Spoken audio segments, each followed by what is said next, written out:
I am about to sign H.R. 2353 so that we can send it to the president's desk. I am really excited about this bill.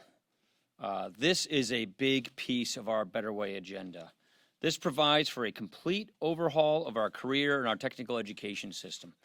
I see G.T. Thompson's here, the author of the bill, so I'm very, very, very proud of this effort that he and all of our colleagues have put together. One obstacle that workers across the country are facing today is that there's a job that they want, but they don't quite have the right skills to take that job. We call this the skills gap. It is a big reason why, right now, we actually have more job openings in America than we have people looking for work. That's a big piece of the skills gap. So the demand for skilled workers it just keeps growing, but Washington has badly been behind the curve on this. We have not properly equipped our education system. This changes that. This closes the skills gap. Students and workers are now going to have a much clearer path to all of the great career and technical education programs that are out there. We have a bunch of these in southern Wisconsin. I see it all the time where I come from.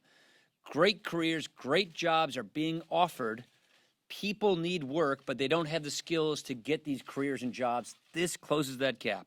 There could not be a better time to do this, with the economy back on track and businesses expanding and hiring again. So we're very excited about this.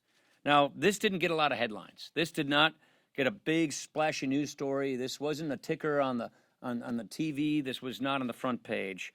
But this matters. It will make people better off. It will make it easier for people to provide for their families. This is the kind of thing that I'm in this job for. This is the kind of thing that G.T. Thompson's in this job for. It's why I'm here. It's why we come to these jobs, to improve people's lives, to take good ideas and turn them into real results that will make a lasting difference for people. Just look at some of the things that we've gotten done in just the last few months alone. We are producing better care for our veterans, better access to credit for small businesses, hope for the terminally ill, more tools to fight transnational gangs like MS-13, more resources to fight opioids, the biggest congressional effort of its kind in history. And today, right now, you can see the vote on the floor, the National Defense Bill to rebuild our military. Things like this, things like these, they may not make the cut against the palace intrigue or all the countdown clocks, but we are getting things done to improve people's lives. And of course, I want to encourage you. I get to do this again. I really enjoy this. I want to encourage you to go to better.gop to see that we've been making good on our promises, to see that we've been making good on executing our agenda, and as a result of our Better Way agenda getting into place, becoming law, people are better off now. So go to better.gop to learn more about all of these things. Finally, I want to take a moment of personal privilege, if you'll allow. Today is a bittersweet one for me. It is my last day with Will Miller on my staff. Many of you know Will. If you have seen me walking around here for the last 2+ years, you have seen Will Miller. He keeps me moving. He makes sure that I can do my job effectively.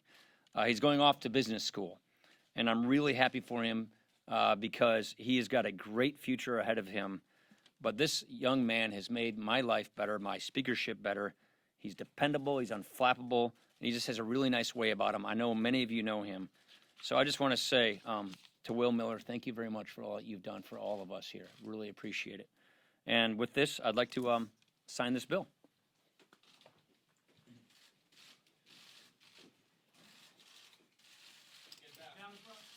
One of these are for you, GT.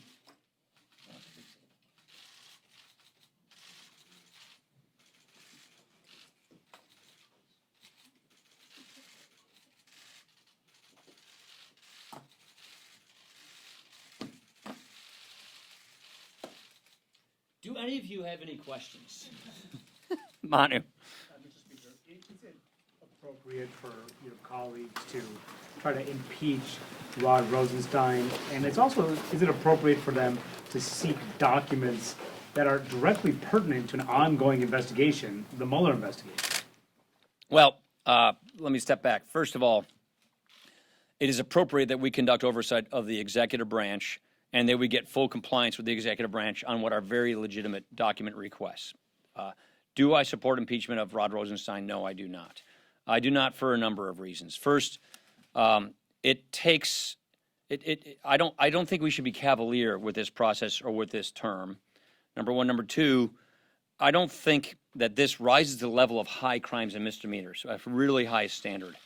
Number three, we, since I got involved, have been getting a lot of compliance from DOJ on the document request. We do not have full compliance, and we have to get full compliance, but we've been making tremendous progress to that point.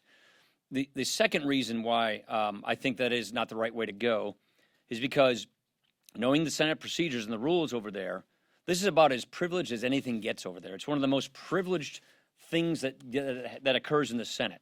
And if this were to pass through the House, then what it would do is tie the Senate into knots. What does that mean to us practically speaking?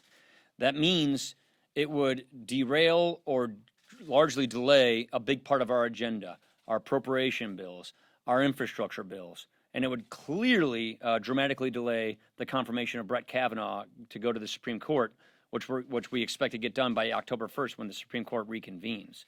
So for many reasons, I don't think it's the right way to go.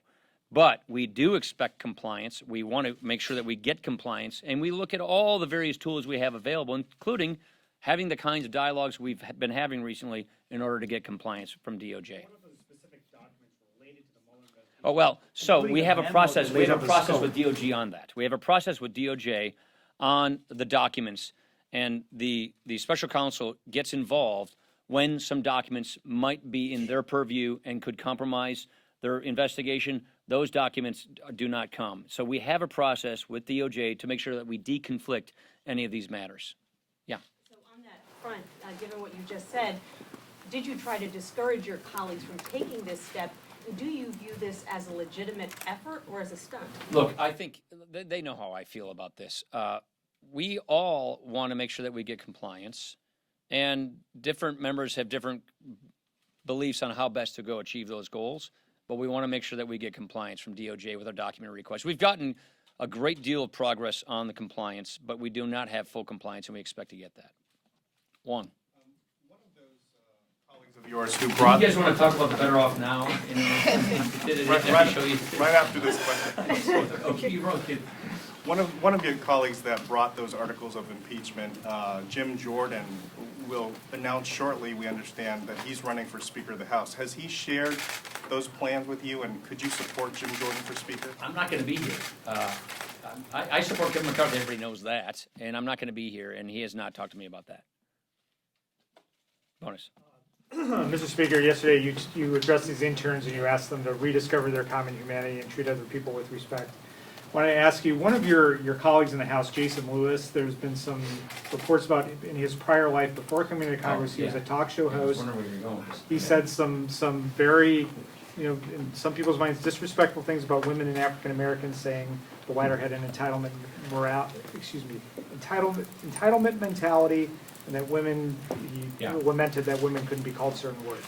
Should he apologize for those comments? Yeah, so, I've actually, whenever I drive around western Wisconsin, as I had in the past years, I'd turn on Minneapolis radio, and I remember Jason Lewis back in those days. He was a shock jock. That was his job at the time. I've seen some of these comments, and I obviously don't support those comments. But the Jason Lewis I know here, who's a congressman, is an extremely conscientious man, a very hardworking, a very effective member of Congress, who has been nothing but an exemplary congressman who represents his constituents well. I'll just leave it at that. I'll leave it to him.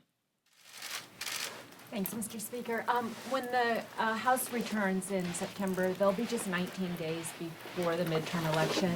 How confident are you right now in election security and in the U.S. government's ability to protect itself from any potential Russian interference? And do you think there needs to be more done by Congress to protect the integrity of the election? No, I believe, the appropriations process is something that's always ongoing. I do believe we have learned a great deal more about how Russia attempts to interfere with elections and meddles in elections. We've learned a great deal more on the cyber front on that. So I think we're far better prepared today than we were just a couple of years ago on that front.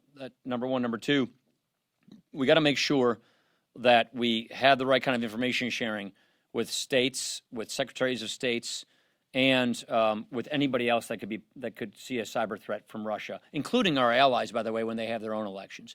So I think we are far better prepared for this. That is part of the reason why we have these investigations. And there's always more we can do to learn and prepare ourselves for these things, because their threats evolve, their tactics change, and we have to always be vigilant to make sure that we guard against evolving threats and tactical changes from Russia, who tries to interfere with not just our democracy, but all democracies. Last question. Lindsay. We met with the president yesterday, and I understand you guys talked about government funding. Do you feel, two questions on that. One, do you feel the president is willing to push the border wall fight until after the fiscal year, so you guys can get some appropriations bills enacted into law before the deadline? And also, you had said yesterday that defense was a priority. Is there a plan for ensuring defense gets through? It seems like on the Senate side, their strategy for that is adding labor HHS. Are you guys willing to do that here? Well, first of all, Leader McConnell and I, like we always do, had a very productive meeting. We walked the president through our strategy for appropriations before the fiscal year. He agreed with our strategy. So we think we have a unified strategy to make sure that we can get as many appropriation bills done as possible. So we think we have a very good chance, unlike a handful of years in the past, we think we have a very good chance of getting a lot of these appropriation bills done and into law before the fiscal year deadline. There will be some bills that will not pass, that won't be ready or done by then, and we'll have to have a CR to bridge us over until later on. As far as the wall is concerned, we've gotten some wall funding already underway. That is being funded, but I think it's not a question of if, it's a question of when, and the president's willing to be patient to make sure that we get what we need so that we can get that done, because border security is extremely important. I would note that the position between our two parties could not be starker. We are funding the wall, we are for securing the border, and the Democrats are for abolishing ICE. It's the craziest thing I've ever seen. I think we have a very clear contrast on that. But we feel very good that we are on the same page and in sync with the administration and the president on getting as much appropriation bills done as possible, including funding our military on time. Thank you very much. Appreciate it.